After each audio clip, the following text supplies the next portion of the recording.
ఈరోజు దేవుని వాగ్దానము, నీ మార్గమును యెహోవాకు అప్పగింపుము, ఆయన నీ కార్యము నెరవేర్చును.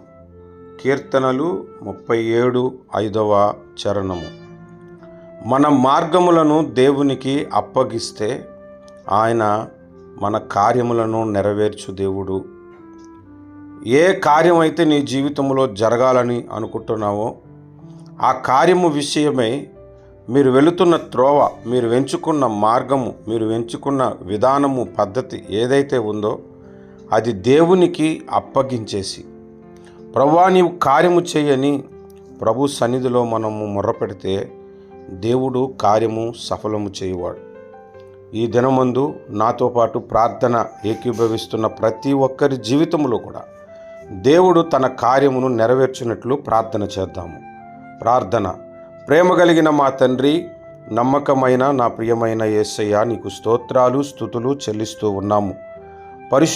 పరిశుద్ధుడని పొగడబడుతూ అనేక అద్భుతాలు జరిగిస్తున్న దేవుడవు నాయన, నీకు స్తోత్రాలు. మా మార్గములు నీకు అప్పగిస్తూ ఉన్నాము. మా కార్యములను మీరు నెరవేర్చండి, సఫలము చేయండి. ఎటువంటి కార్యమైన అసాధ్యములైన సాధ్యపరచమని ప్రార్థిస్తున్నాను. మా పక్షముగా మీరు గొప్ప కార్యములను చేసి మమ్మలను బలపరచమని ప్రార్థిస్తున్నాము. హృదయపూర్వకంగా మా మార్గములు నీకు అప్పగిస్తున్నాం ప్రభువా. మా జీవితంలో కార్యములను జరిగించండి. ఆగిపోయిన కార్యాలను జరిగించండి. జరగవు అనుకున్న కార్యాలను జరిగించండి. అద్భుతములు చేయమని నజరేయుడగు యేసు నామమున ప్రార్థిస్తున్నాము తండ్రి. ఆమేన్.